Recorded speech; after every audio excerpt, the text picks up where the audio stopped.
নমস্কার। Hello everyone. আমি ফ্রান্সি হালদার। আমি প্লাজমা প্যারামেডিক্যাল ইনস্টিটিউটের দ্বিতীয় বছর ষষ্ঠ সেমিস্টারের একজন নিয়মিত ছাত্রী।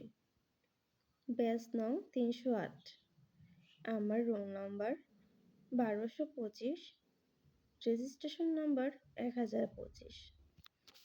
আমি প্রথমে ধন্যবাদ জানাচ্ছি কোর্স ইনস্টিটিউটর ডক্টর এস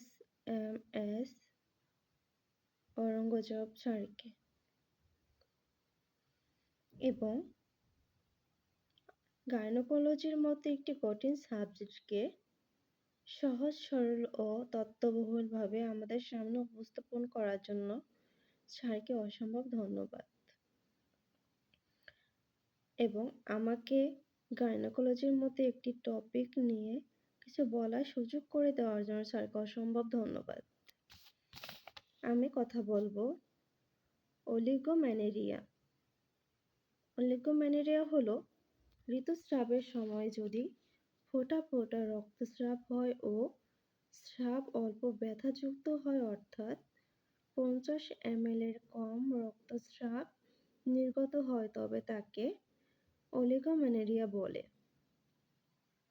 অলিগোম্যানেরিয়ার কারণ: ডিম্বাণুশয় প্রদাহ, অপুষ্টি ও রক্ত স্বল্পতা, ভূগোলে মিথ্যে গর্ভপাত ইত্যাদি।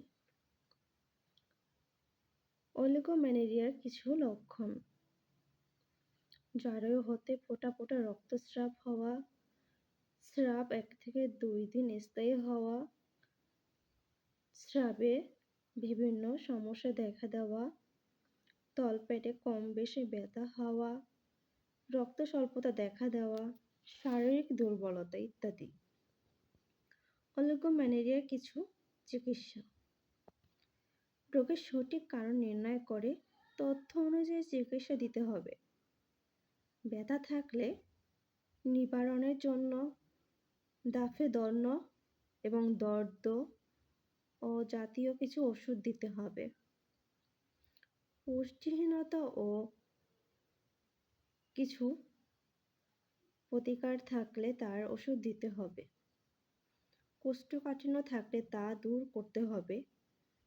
শারীরিক সমস্যা থাকলে তা প্রতিকার নিতে হবে। প্রয়োজনে মুদিনেটিন্স জাতীয় ওষুধ নিতে হবে।